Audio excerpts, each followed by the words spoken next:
After 22 years of nightmare and terror, saved only by a desperate conviction of the mythical source of certain impressions, I am unwilling to vouch for the truth of that which I think I found in Western Australia on the night of July 17th to 18th, 1935. There is reason to hope that my experience was wholly or partly a hallucination, for which, indeed, abundant causes existed. And yet its realism was so hideous that I sometimes find hope impossible. If the thing did happen, then man must be prepared to accept notions of the cosmos and of his own place in the seething vortex of time, whose merest mention is paralyzing. He must, too, be placed on guard against a specific lurking peril which, though it will never engulf the whole race, may impose monstrous and unguessable horrors upon certain venturesome members of it. It is for this latter reason that I urge, with all the force of my being, a final abandonment of all attempts at unearthing those fragments of unknown primordial masonry which my expedition set out to investigate. Assuming that I was sane and awake, my experience on that night was such as befallen no man before. It was, moreover, a frightful confirmation of all I had sought to dismiss as myth and dream. Mercifully, there is no proof, for in my fright I lost the awesome object which would, if real and brought out of that noxious abyss, have formed irrefutable evidence. When I came upon the horror, I was alone, and I have up to now told no one about it. I could not stop the others from digging in its direction, but chance and the shifting sand have so far saved them from finding it. Now I must formulate some definitive statement, not only for the sake of my own mental balance, but to warn such others as may read it seriously.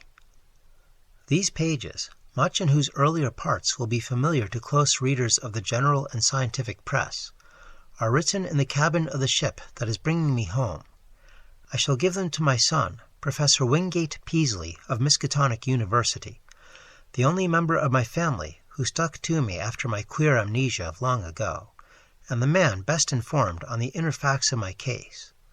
Of all living persons, he is the least likely to ridicule what I shall tell of that fateful night. I did not enlighten him orally before sailing, because I think he had better have the revelation in written form. Reading and rereading at leisure will leave him with a more convincing picture than my confused tongue could hope to convey. He can do as he thinks best with this account, showing it, with suitable comment, to any quarters where it will be likely to accomplish good. It is for the sake of such readers as are unfamiliar with the earlier phases of my case that I am prefacing the revelation itself with a fairly ample summary of its background. My name is Nathaniel Wingate Peaslee, and those who recall the newspaper tales of a generation back, or the letters and articles in psychological journals 6 or 7 years ago, will know who and what I am.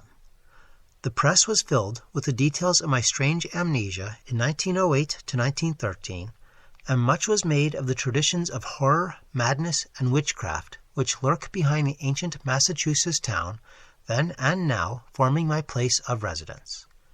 Yet I would have it known that there is nothing whatever of the mad or sinister in my hereditary and early life. This is a highly important fact in view of the shadow which fell so suddenly upon me from outside sources. It may be that centuries of dark brooding had given to crumbling, whisper-haunted Arkham a peculiar vulnerability as regards such shadows, though even this seems doubtful in the light of those other cases which I later came to study. But the chief point is that my own ancestry and background are altogether normal. What came from somewhere else, where I even now hesitate to assert in plain words. I am the son of Jonathan and Hannah Wingate Peaslee, both of wholesome old Haverhill stock. I was born and reared in Haverhill, at the old homestead in Boardman Street near Golden Hill, and did not go to Arkham till I entered Miskatonic University at the age of 18. That was in 1889. After my graduation, I studied economics at Harvard and came back to Miskatonic as instructor of political economy in 1895. For 13 years more, my life ran smoothly and happily. I married Alice Keyser of Haverhill in 1896, and my 3 children, Robert Kay, Wingate, and Hannah, were born in 1898, 1900, and 1903, respectively. In 1898, I became an associate professor, and in 1902, a full professor. At no time had I the least interest in either occultism or abnormal psychology. It was on Thursday, May 14th, 1908, that the queer amnesia came. The thing was quite sudden, though I later realized that certain brief, glimmering visions of several hours previous, chaotic visions which disturbed me greatly because they were so unprecedented, must have formed premonitory symptoms. My head was aching, and I had a singular feeling, altogether new to me, that someone else was trying to get possession of my thoughts. The collapse occurred about 10:20 a.m. while I was conducting a class in Political Economy 6, History and Present Tendencies of Economics, for juniors and a few sophomores. I began to see strange shapes before my eyes, and to feel that I was in a grotesque room other than the classroom. My thoughts and speech wandered from my subject, and the students saw that something was gravely amiss. Then I slumped down, unconscious, in my chair, in a stupor from which no one could arouse me. Nor did my rightful faculties again look out upon the daylight of our normal world for 5 years, 4 months, and 13 days. It is, of course, from others that I have learned what followed. I showed no signs of consciousness for 16.5 hours, though removed to my home at 27 Crane Street and given the best of medical attention. At 3 a.m., May 15th, my eyes opened and I began to speak, but before long the doctors and my family were thoroughly frightened by the trend of my expression and language. It was clear that I had no remembrance of my identity or of my past, though for some reason I seemed anxious to conceal this lack of knowledge. My eyes gazed strangely at the persons around me, and the flexions of my facial muscles were altogether unfamiliar. Even my speech seemed awkward and foreign. I used my vocal organs clumsily and gropingly, and my diction had a curiously stilted quality, as if I had laboriously learned the English language from books. The pronunciation was barbarously alien, whilst the idiom seemed to include both scraps of curious archaism and expressions of a wholly incomprehensible cast. Of the latter, one in particular was very potently, even terrifiedly, recalled by the youngest of the physicians 20 years afterward. For at that late period such a phrase began to have an actual currency, first in England and then in the United States, and though of much complexity and indisputable newness, it reproduced in every least particular the mystifying words of the strange Arkham patient of 1908. Physical strength returned at once, although I required an odd amount of re-education in the use of my hands, legs, and bodily apparatus in general. Because of this and other handicaps inherent in the mnemonic lapse, I was for some time kept under strict medical care. When I saw my attempts to conceal the lapse had failed, I admitted it openly, and became eager for information of all sorts. Indeed, it seemed to the doctors that I had lost interest in my proper personality as soon as I found the case of amnesia accepted as a natural thing. They noticed that my chief efforts were to master certain points in history, science, art, language, and folklore, some of them tremendously abstruse, and some childishly simple, which remained, very oddly in many cases, outside my consciousness. At the same time, they noticed that I had an inexplicable command of many almost unknown sorts of knowledge, a command which I seemed to wish to hide rather than display. I would inadvertently refer, with casual assurance, to specific events in dim ages outside the range of accepted history, passing off such references as jest when I saw the surprise they created. And I had a way of speaking of the future which 2 or 3 times caused actual fright. These uncanny flashes soon ceased to appear, though some observers laid their vanishment more to a certain furtive caution on my part than to any waning of the strange knowledge behind them. Indeed, I seemed enormously avid to absorb the speech, customs, and perspectives of the age around me, as if I were a studious traveler from a far foreign land. As soon as permitted, I haunted the college library at all hours, and shortly began to arrange for those odd travels and special courses at American and European universities, which evoked so much comment during the next few years. I did not at any time suffer from a lack of learned contacts, for my case had a mild celebrity among the psychologists of the period. I was lectured upon as a typical example of secondary personality, even though I seemed to puzzle the lecturers now and then with some bizarre symptom or some queer trace of carefully veiled mockery. Of real friendliness, however, I encountered little. Something in my aspect and speech seemed to excite vague fears and aversions in everyone I met, as if I were a being infinitely removed from all that is normal and healthful. This idea of a black hidden horror connected with incalculable gulfs of some sort of distance was oddly widespread and persistent. My own family formed no exception. From the moment of my strange waking, my wife had regarded me with extreme horror and loathing, vowing that I was some utter alien usurping the body of her husband. In 1910, she obtained a legal divorce, nor would she ever consent to see me, even after my return to normalcy in 1913. These feelings were shared by my elder son and my small daughter, neither of whom I have ever seen since. Only my second son, Wingate, seemed able to conquer the terror and repulsion which my change aroused. He indeed felt that I was a stranger, but though only 8 years old, held fast to a faith that my proper self would return. When it did return, he sought me out, and the courts gave me his custody. In succeeding years, he helped me with the studies to which I was driven, and today, at 35, he is a professor of psychology at Miskatonic.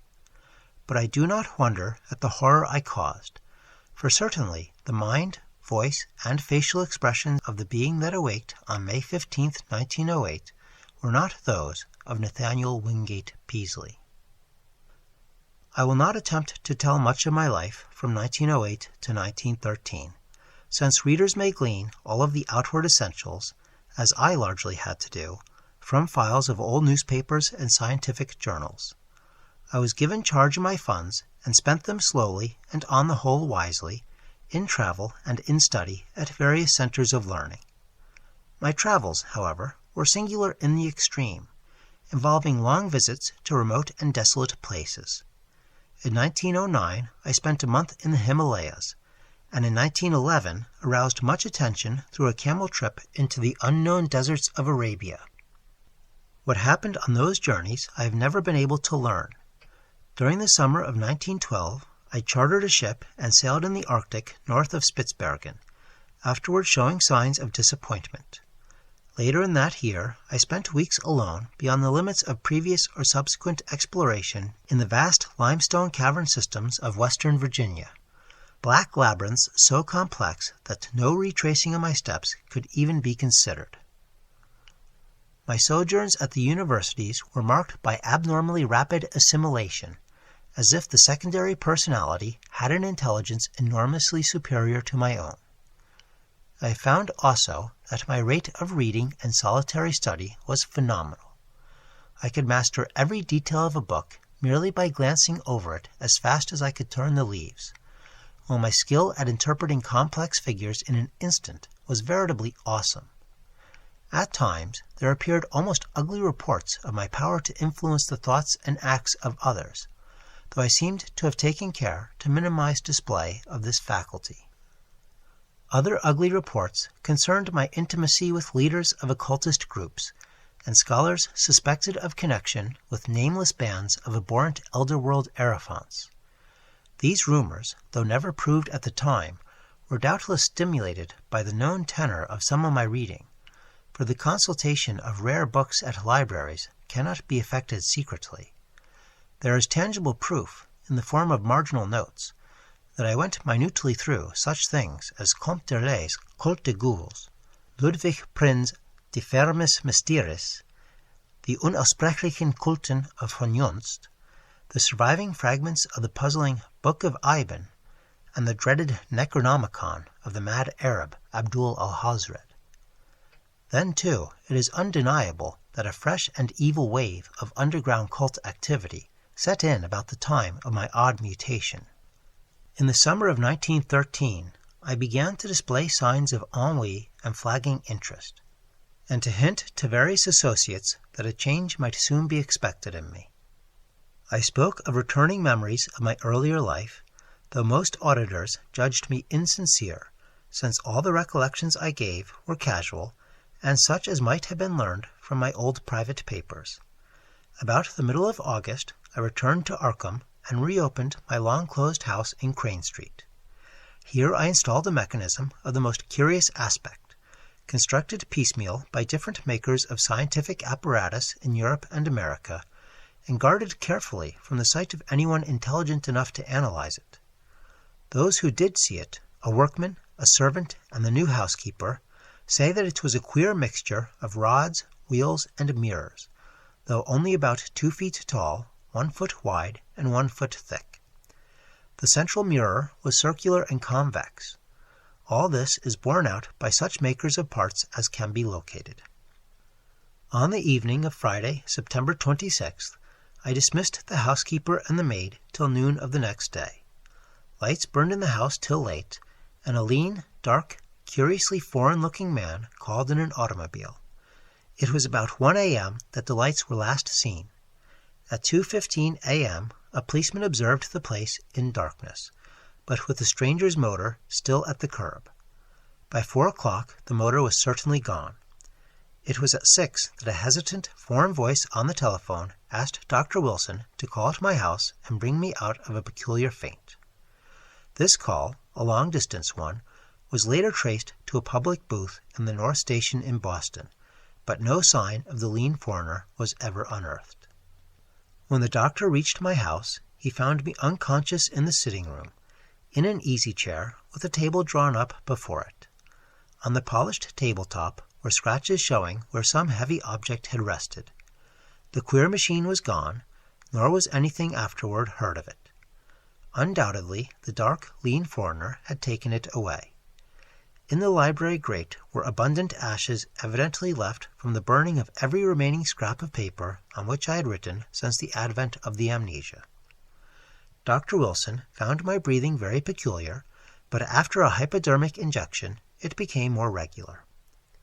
At 11:15 a.m., September 27th, I stirred vigorously, and my hitherto mask-like face began to show signs of expression. Dr. Wilson remarked that the expression was not that of my secondary personality, but seemed much like that of my normal self. About 11:30, I muttered some very curious syllables which seemed unrelated to any human speech. I appeared, too, to struggle against something. Then, just after noon, the housekeeper and the maid having meanwhile returned, I began to mutter in English. Of the orthodox economists of that period, Jevons typifies the prevailing trend toward scientific correlation. His attempt to link the commercial cycle of prosperity and depression with the physical cycle of the solar spots forms perhaps the apex of. Nathaniel Wingate Peaslee had come back, a spirit in whose timescale it was still that Thursday morning in 1908, with the economics class gazing up at the battered desk on the platform.